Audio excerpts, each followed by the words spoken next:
So now we move to this last session for the day, that is session 4. Like the name says, it's minimal access imaging for guided therapies and large volume sampling. So, sorry. So my co-moderator is Dr. Kritika Rangarajan. Is she joining us? Kritika? All right. Okay. I would like to call upon the chairperson for this session, Dr. Sanjay Tulkar. Tulkar, sir. Yes, he has been already introduced quite a few times. Since the morning, he is a professor in the Department of Radiology at AIIMS, New Delhi. Sir has been serving the department for the last 28 years and he has got numerous publications. Welcome, sir. And the co-chairperson is Dr. Vani Parmar. Madam, it's too short. So, okay, let me say, Madam has superannuated from Tata Memorial Hospital. She has been a senior breast consultant and she has served the institute for more than 30 years. Right now, she is the chief of breast surgical oncology at Punyashlok Ahilya Devi Holkar Head and Neck Cancer Institute of India. So, her passion is surgery, and what's not written here is her another passion, that is off-roading. So either she is on the road going off-roading or she is operating. So these are her passions. And also Madam has taken an initiative and she has developed a center for 3D modeling, and I think it's a loss that she has left the institute. But thank you so much for being with us, Madam. And let me also call Dr. Suyash Kulkarni, if sir is around. No? Sir, Niranjan Khandelwal, sir, please, you can just help us with being the chairperson. Niranjan Khandelwal, sir, again, at present he is a professor of radiology at NIMS Jaipur, and he was prior to that a professor and head at the Department of Radiodiagnosis, PGI Chandigarh, and he is also the past president of BISI. Tulkar, sir, I just forgot to mention him, he was also the founder member of BISI. So we have 3 chairpersons, so we will quickly go on to the first talk. Do they have the... So let me introduce the first speaker, Dr. Niketa Chotai. So Niketa Chotai is a consultant radiologist at Radling Diagnostic Imaging Center and Tak Tok Seng Hospital, Singapore. She is a registered member of several societies, including Singapore Medical Council, the Royal College of Radiology, London, and even she is registered at MMC India. She was in charge of the CME activities for breast subsection of the Singapore Radiology Society from 2015 to 17, and she is currently acting as the General Secretary for the period of 17 to 19. She is passionate about teaching, and she has got numerous peer-reviewed publications in peer-reviewed journals, and she conducts a lot of courses and workshops on breast imaging and intervention in South Asia. Welcome, Dr. Niketa. And one of the sessions, one of the talk in the previous session was pending. So shall we start with that session? The prospects of feasibility of CM guided biopsies as an alternative to MR guided biopsies. So let us have the previous session of Niketa. Once she does with that, she will continue with her present talk. Is the one? Yeah. All right. Thank you so much. Thank you.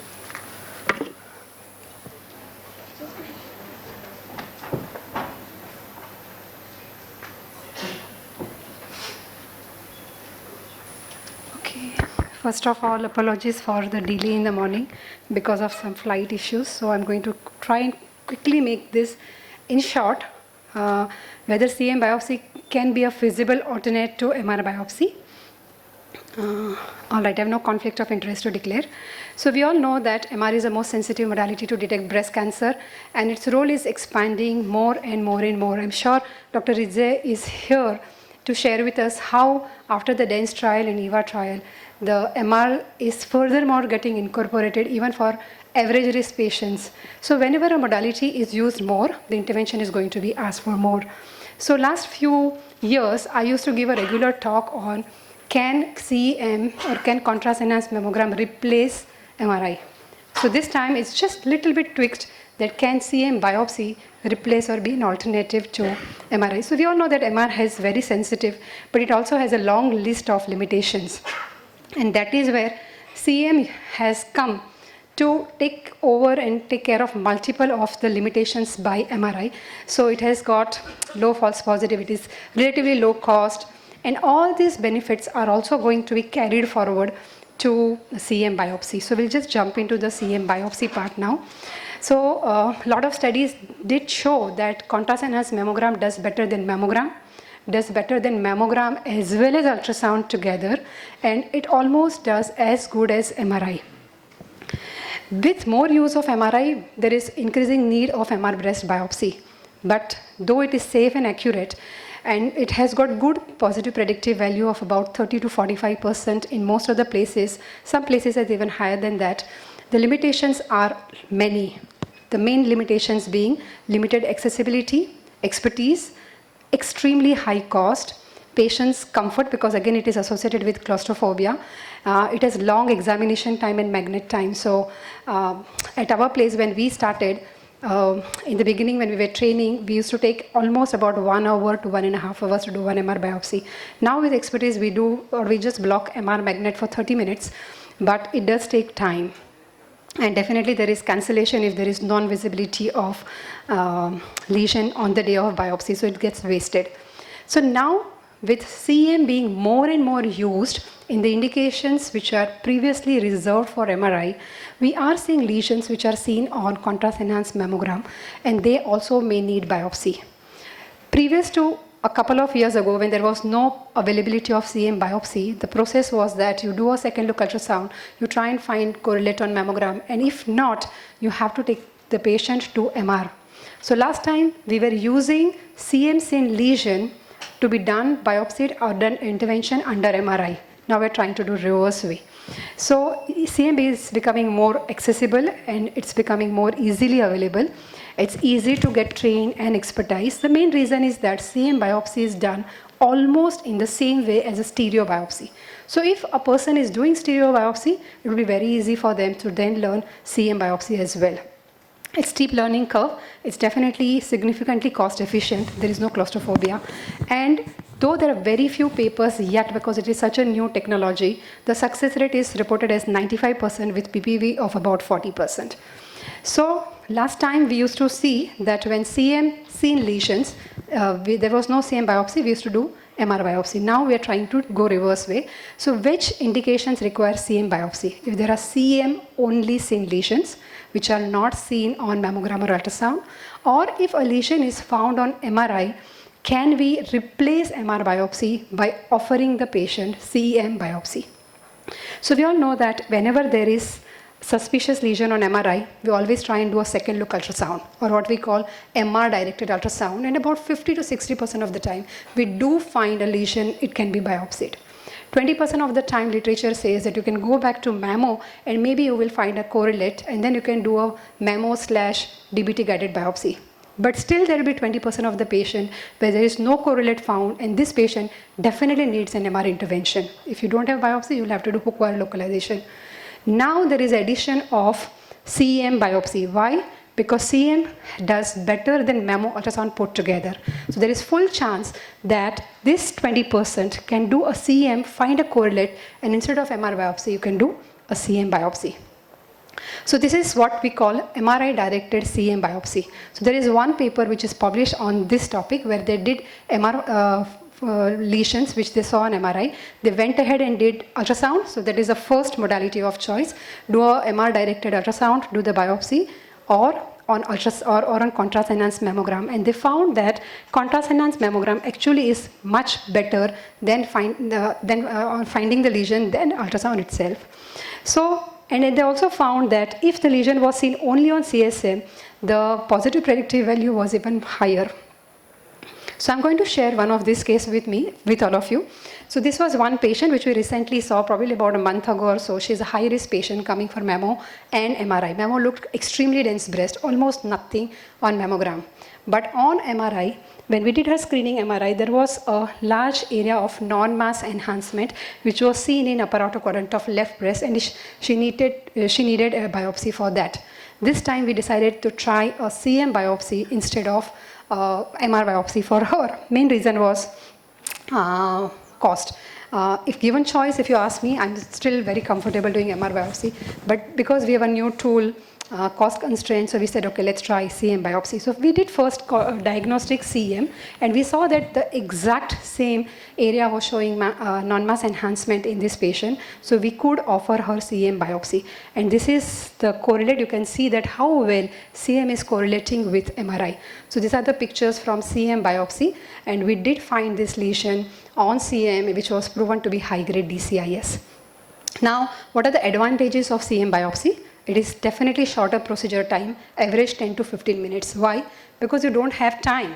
It is such a time-sensitive procedure that contrast is going to get washed away, and you will need to finish this procedure. So it's not that you can take on and on and on more time. No, there is no time, so you have to finish in a short period of time, average 10 to 15 minutes.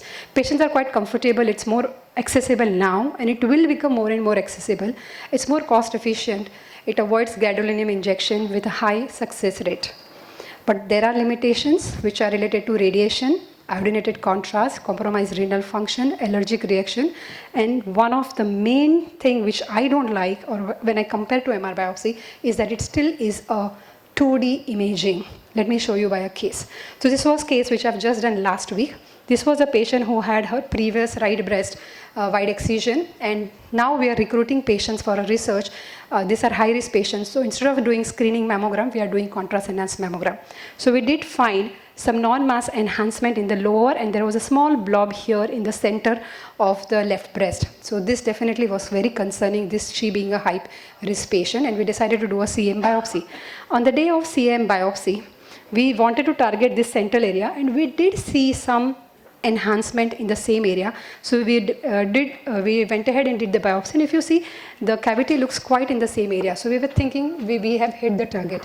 But I'm sorry, I think the picture had not loaded, that when we did the decompression, we put the clip, and when we released the patient and did the check mammogram, her clip was actually found in the upper half, absolutely away from where it was. Why?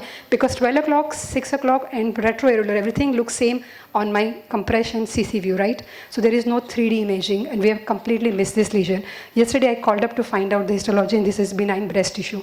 So now we have to take the patient to repeat biopsy, or maybe we will take the patient to MR now. So this is one of the main things which I still find a bit difficult, but we also are learning at this time. So put two things together. CM biopsy approach can be horizontal or vertical. Number of exposures may be limited if you use horizontal approach. Procedure time is quite short. The separate hardware and software are required for CM. The procedure is quite similar to stereo biopsy, and that's why it's quite easy to be done. It's now slowly becoming increasingly available, and expertise will also come. So I think that will be really good thing. And still the 2D imaging remains a limitation. Compared to that, MRI, you can do a lateral medial or medial-lateral approach. There is no radiation. The procedure time is significantly high. It also requires a separate biopsy coil in your MR. It requires a separate set of expertise which may not be easy to obtain, and there is limited availability and large cost associated with MR breast biopsy. So to conclude for this talk, I would say that CM is a rapidly emerging technique, and so is CM biopsy.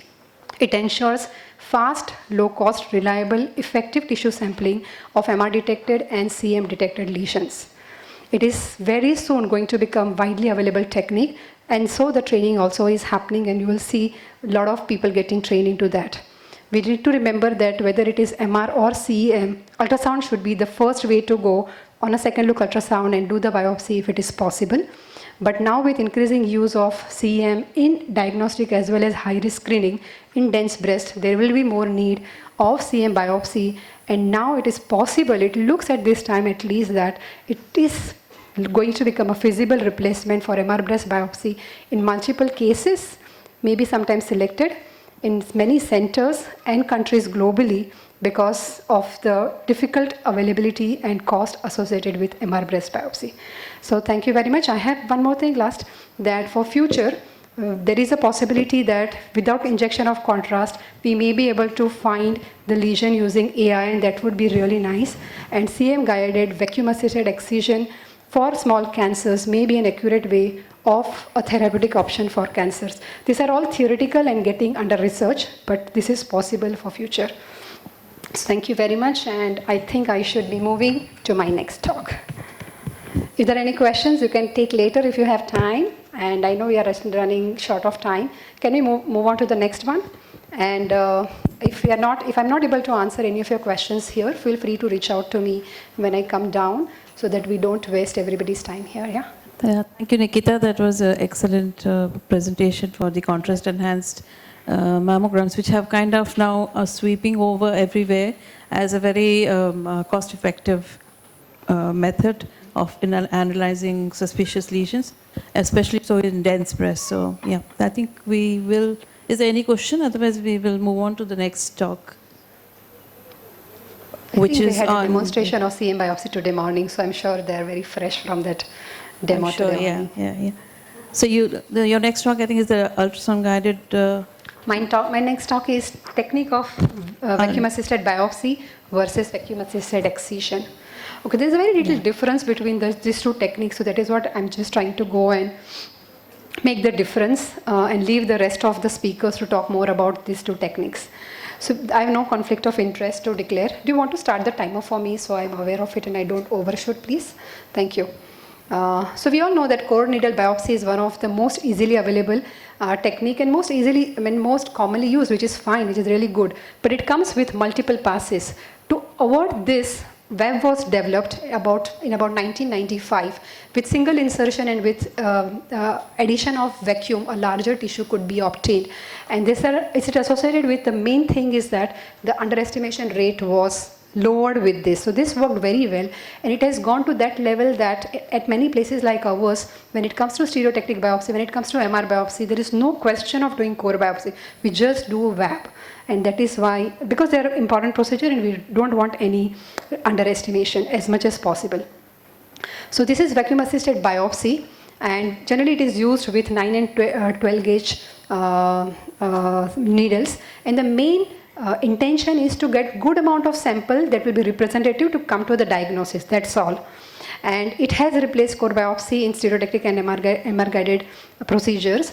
And in my practice, I'm just going to give you an example that when I do stereo biopsy for microcalcification, I just do 6 cores first, and I do the X-ray. If I've got enough, I'm not going to do even 6 more, because I don't want to make a big cavity in that patient. So that is what our intention is, to get adequate tissue for the diagnosis, and then we stop there. And that is the main difference which we will know, which we'll see ahead with VAE. So VAB is generally used when there are clustered microcalcifications seen under ultrasound or mammogram, architectural distortion, solid cystic lesions, smaller lesions, sometimes also can be used for abscess drainage. Compared to that, now vacuum-assisted excision, VAE, has slightly different approach or understanding. It is used to obtain plentiful of samples to replace surgical excision. Now understand the difference. VAB replaces core biopsy, while VAE replaces surgery. Okay. Now with the use of large caliber needles, we almost use up to 7 to 10, most of the time at least 7 to 8 gauge needles, and it's becoming more and more easily available. And use or indication of VAE are getting very clearly defined by USOB guidelines, by NHS guidelines, and that is where now more use of VAE is happening.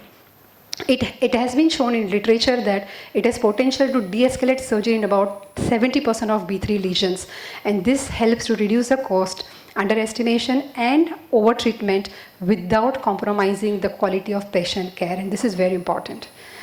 Okay, so what is the main difference in VAE? In VAE, the aim is to sample the tissue generously, so it can be done under mammo or ultrasound guidance. It can be done, it is generally done under local anesthesia, but at our place, we try and see if patient wants sedation. In VAE patients, we'll add sedation. They're used with large bore needles. So as I mentioned, if the lesion is at least 15 or more millimeter, we try to use 7 or 8 gauge. If it is not very big, we can still use 10 gauge, but our preference is to many times to use 7 gauge.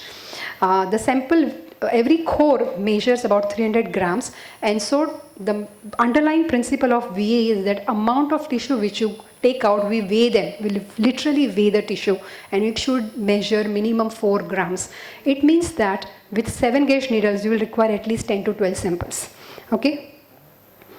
So this is a table which comes in one of the articles that depending on the size of the needle, how many cores you will require to make this VAE. And now you can see the size of the difference what you bring with a core needle versus VAE, like this large bore needles. Okay, so when is VAE done? It can be used for therapeutic reasons in lesions like fibroadenoma, sometimes benign phyllodes when they are less than 3 centimeter, and patient is anxious and they just want the lesion to be out.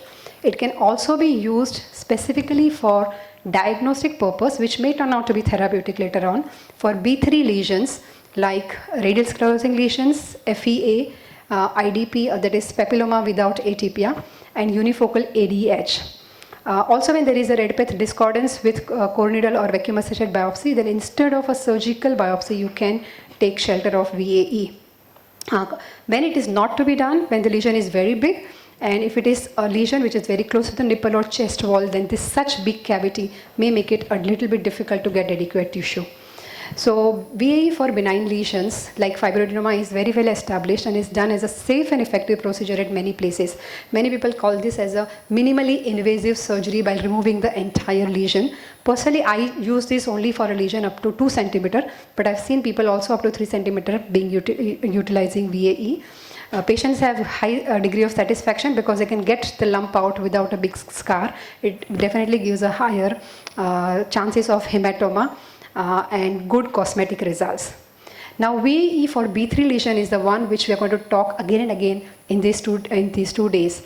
It has been reported, or it has been now established by European guidelines, that B3 lesions like ADH, lobular neoplasia, FEA, papillary lesions without atypia can be used, tackled by using VAE, and that may avoid surgical intervention in about 70% of the patients.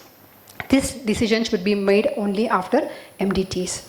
So first consensus guideline had come in 2019, 2023 was the third guideline, and just recently last month, 2024 January, they have come up with full guidelines of diagnostics treatment of B3 lesions from USOBI, USOMA, and this entire societies.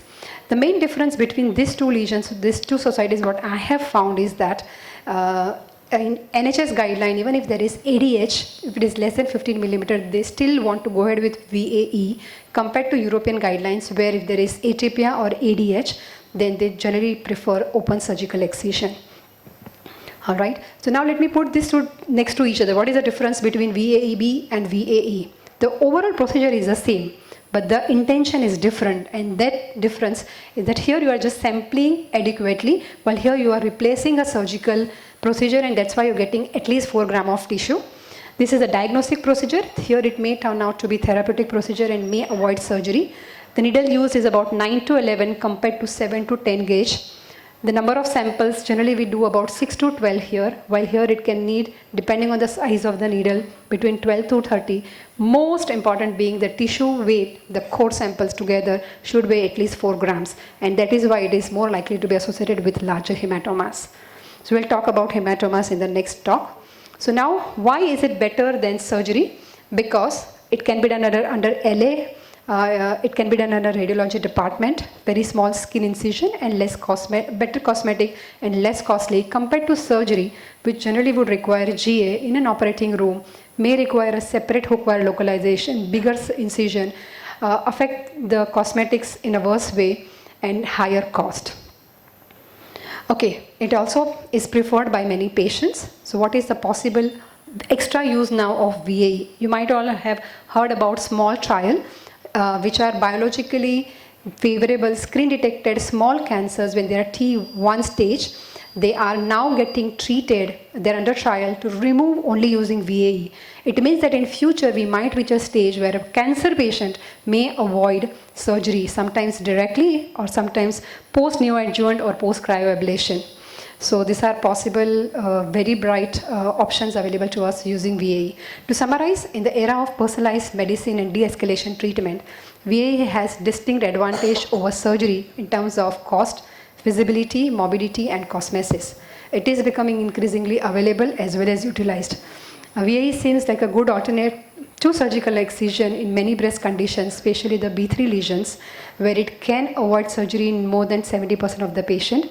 It is affordable, acceptable procedure for complete removal of benign lesions, and that is why it definitely is something to look forward to and include in our practice with MDT discussions. Thank you all, and I would like to take this opportunity to invite all of you to consider coming to Singapore Breast Imaging Conference, which is going to happen on 25th and 26th of May this year, and it's going to be quite exciting, having a lot of Asian population and discussions happening. So please do consider joining us at SBIC this year. Thank you very much. I'm happy to take any questions. Thank you very much, Nikita. Yeah, so VAB and VAE, I'm really happy that Palak decided to put me on this as a surgeon, where she knows that I'm not in favor of VABs or VAEs. So I take this as a challenge. And she gets an international speaker. Absolutely. And not a person from here. I'm still one of you, but then I can be blamed by her local surgeon, no problem. No. Wait, let me finish. So as far as the VAB and VAE is concerned, they're exciting procedures, yes. I'll admit that even I had looked at it nearly 11 years back when I thought, let me master myself on VAB and VAE before even the radiologist in our hospital had tried. I have retired from here so after 25 years of service at Tata. So I should say that even now I put my foot down when Palak says, I will do a VAB for this patient. And I think I disagree on the fact that you will have a bigger incision, you need a GA, you need cosmetically you're going to make it a poor outcome in a patient for small lesions when you biopsy them. I think surgeons have mastered this now. The incisions are much better, the scarring is much less, we do it under local anesthesia. I can challenge all of you here, I know I'm outnumbered here, but yes, there is always a potential for VAB and VAE, yes. VAE, I would still put it aside. Because if you're doing it for a B3 where you're suspecting more, you're inclined towards clinical suspicion of cancer, I would not agree because your margins are not going to be clear and you are going to harm the patient rather than help the patient. So I think a very judicial use of VAB is fine for a diagnostic procedure, but again, be prepared for the complications. I'm going to let the next speaker bring out as many complications as possible. So let the radiologists only speak about it. Yeah, so thank you very much. Bhavna, you are in trouble. Thank you very much. So let me invite the next speaker. We have a shooting expert here, so let's her shoot her reasons for shooting down something or keeping something on place. So Bhavna, I invite you over. Madam, with due respect, it was an absolutely calculated thought to have you here today. Because every No, I saw the topics and I 365 days, said- I'm the listening one. So now we thought, let us listen to some more Sure, and see sure. where can we get to something better. Thank you very much. So I invite Dr. Bhavna Dev. She is a professor in charge of women's imaging, lead radiologist, breast imaging and interventions. Please. डर लग रहा है मुझे अभी I have to be afraid with the shooting expert, by the way. So she is, she's got other interests as well. So. Dr. Bhavna, just 1 second. I mean, since I am talking on both sides, I always introduce Dr. Vani as the surgeon who palpates DCIS. And I'm very proud to say that. I mean, so I respect her tremendously as a surgeon. So now let's see where we come together. Actually, ma'am, this is my first slide, so I want to bridge the gap between you and me. So, you know, when she gave me this topic, I said, यार क्या complication है? Hematoma होता है. Why Nikita can just say it and finish it? क्यों एक topic है? So then I thought, okay, let's do it in a little different way. So obviously, you heard it from Madam. So, Madam, so what she said is correct. See, we need to bridge this gap between, you know, surgeons or the referring physicians and us. So it's not fighting here. We are doing it for the benefit of the patient. As Madam said, her opinion was, you know, you should not harm the patient. you should benefit the patients.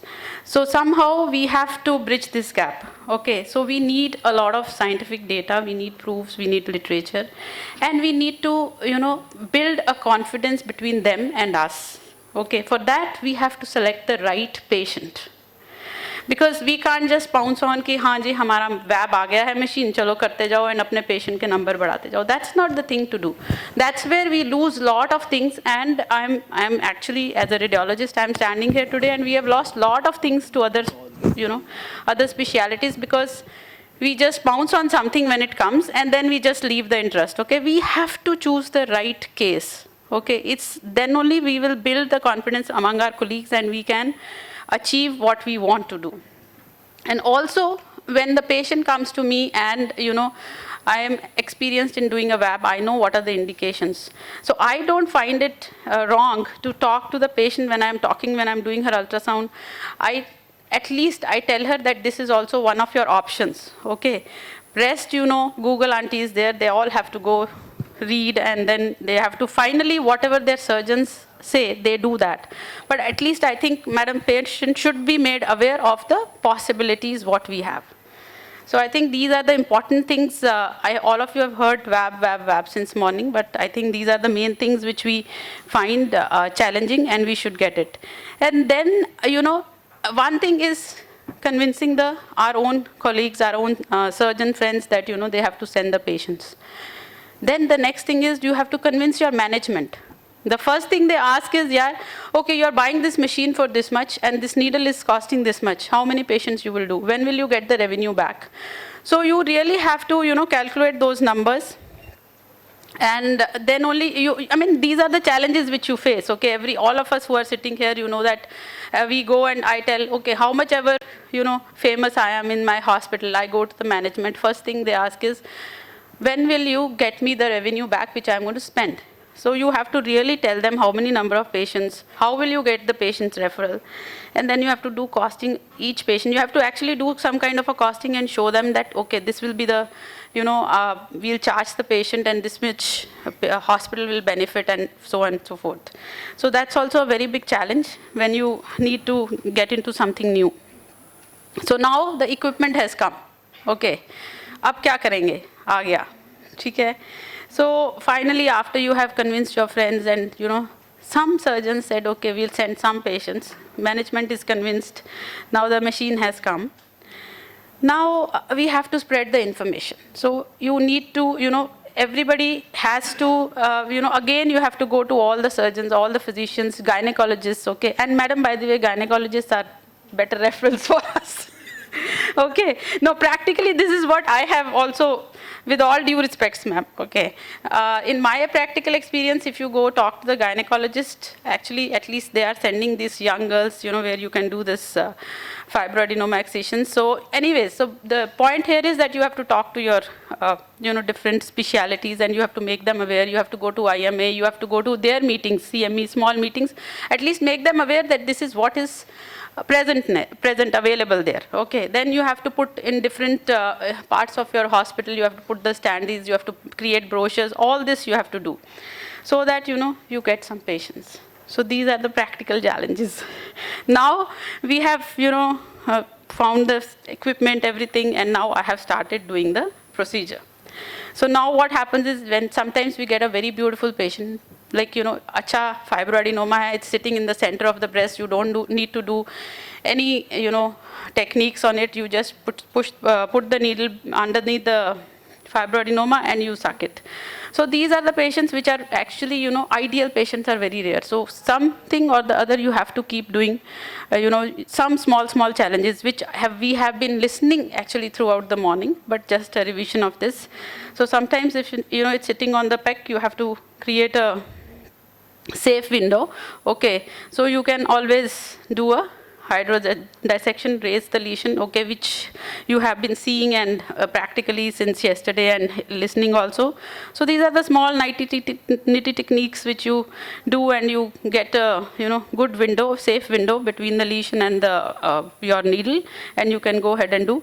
And there is another thing called tandem needle technique. That is sometimes if this, you can see that the lesion is very close to the skin, so you can sometimes put a needle here, thin spinal needle, 22G, as you can see here, okay, so that the skin is also safe. And at the same time, you put your VAB needle posteriorly and you start doing the procedure. So these are the small things which you just can think as you are doing, and practically whatever difficulties you get. And this is a lot of times, lot of people question, like, if there is a calcification in the fibroadenoma, will it come out of the VAB? Okay. So see, we don't have to do a vacuum-assisted excision for this, but sometimes the patients are very conscious, okay, especially the young girls.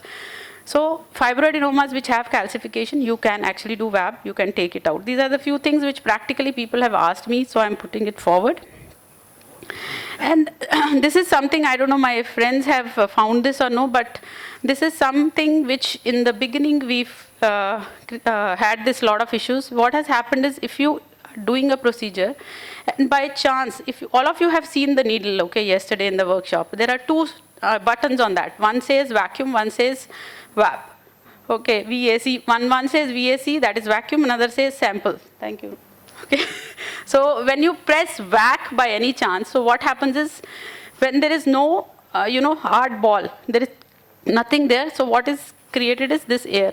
Okay, so you get this lot of artifact. Okay, so then your whole window gets obscured, you cannot see it. Similarly, somebody in the workshop was asking Dr. Rupa a question yesterday, that usually when you people are telling us that when you have to do vacuum-assisted excision on ultrasound, you have to put the needle posteriorly. Why can't you put it anteriorly? Same thing, because you will create a lot of artifact. The visibility will not be there. Okay, so some things happen practically. You have to think about them. So, and this is the thing which happens sometimes. You have done the vacuum and you are kind of, that you have taken out the entire lesion, but something like this you are seeing. Now you are not sure कि पूरा निकल आया है कि नहीं. You have finished your job or no, whether there is something or no. So what you do is you just put some saline in the cavity. Okay, you can do cross section and a long section. Okay, radial, anti-radial sections. You can be sure that whether you have taken out the entire lesion or no, or you can put a saline and you can see the cavity is clear. There is nothing. Okay, that's just a superimposed breast tissue which you are seeing.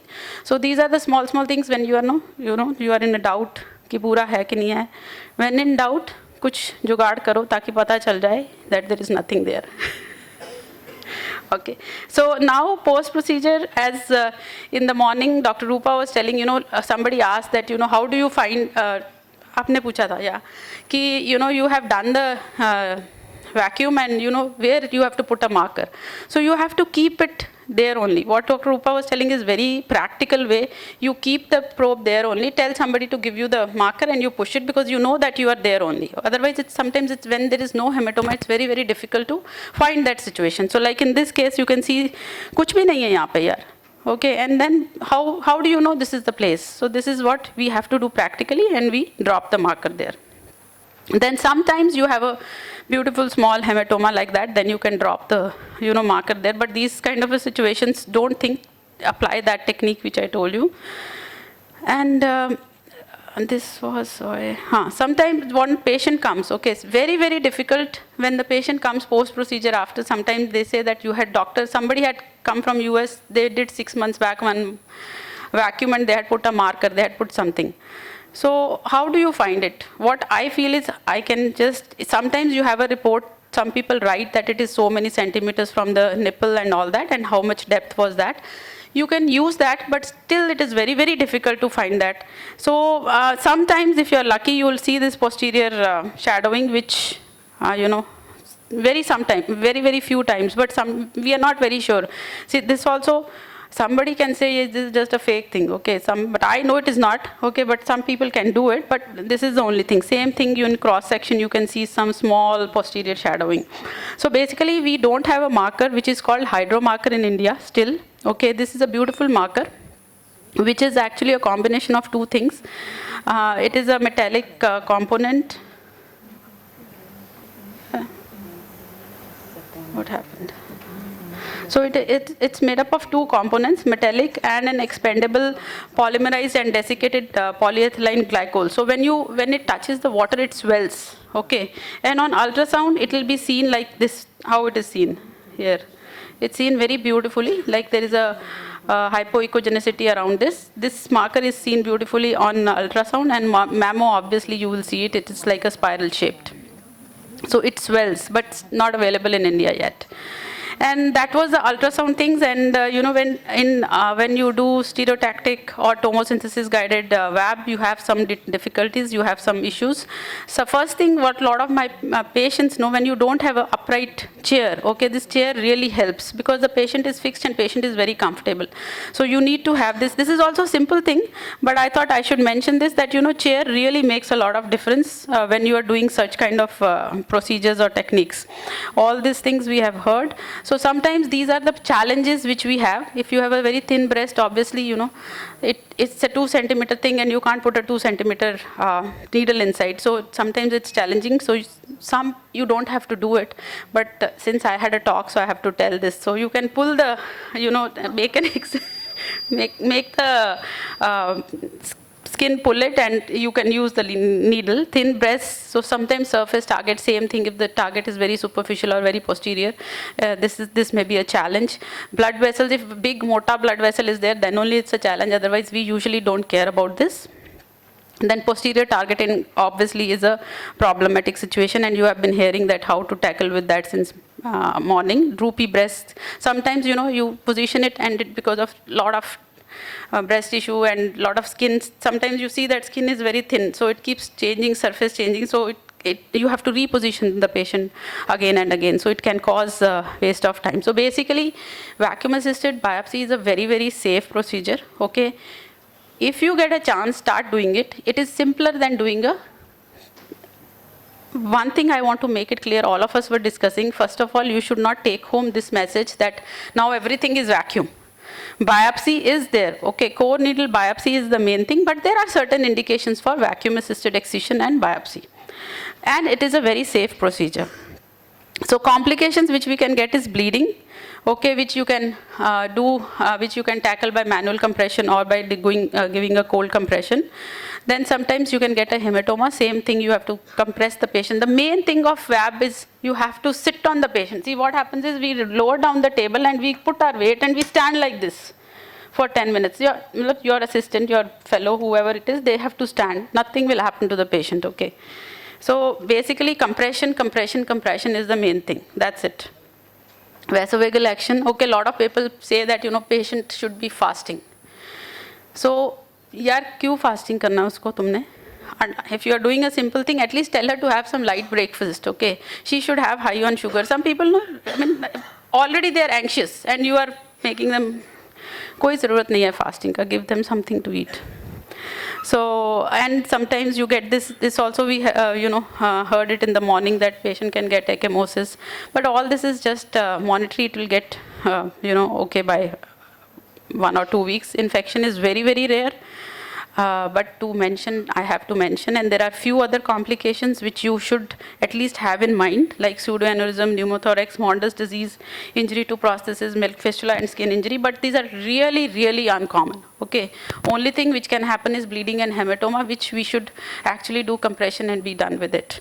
And there is a learning curve for the pathologists also. Okay, they are used to seeing a excision biopsy specimens like this. When we have started giving them this, sometimes they find it difficult, okay. They ask कि क्या करके भेजा? Like initially they did not know, oh हमने पूरा निकाल दिया. सच्ची में वो कहाँ है? Like this was their expression. So we need to give them also learning curve. We need to tell them. So everybody needs to learn new things. So. And this is my last slide. So it is really a safe, rewarding procedure. Choose the right mass, use safe window, keep an eye on active bleeding, reassure the patient, always follow the histopathology results. Don't finish कि मैंने procedure कर लिया VAB. जब तक histopathology नहीं किया correlate, तब तक it's no use. You can't be a clinical radiologist till then. And also very important, keep our friends in loop. Okay, keep them happy. Okay, and keep the management informed. I have done so many cases, and the results are good. You need to inform them also, because whatsoever said and done, they are the ones who got you that machine. And also keep yourself updated. Thank you so much. Excellent talk, Bhavna. Thank you. So Dr. Bhavna has really done a brilliant job of proving her point. You said choose the right mass. I'll add choose the right mass, choose the right surgeon, choose the right patient. So there's going to be a lot of choices here. If you are super selective, I think you have a very good procedure here to finish excisions. I know, medical oncologists have been trying very hard to throw the surgeons out of the room. Now the radiologists are trying very hard to throw the surgeons out of the room. So brilliant. Everybody can try, but we will still remain there. Like the bad penny doesn't go anywhere, comes back again. But yes, that's Thank a you. brilliant procedure. Very well put together talk. A very small topic of complications, but I think you made a very nice job of the whole talk. Thank you very ma'am. much.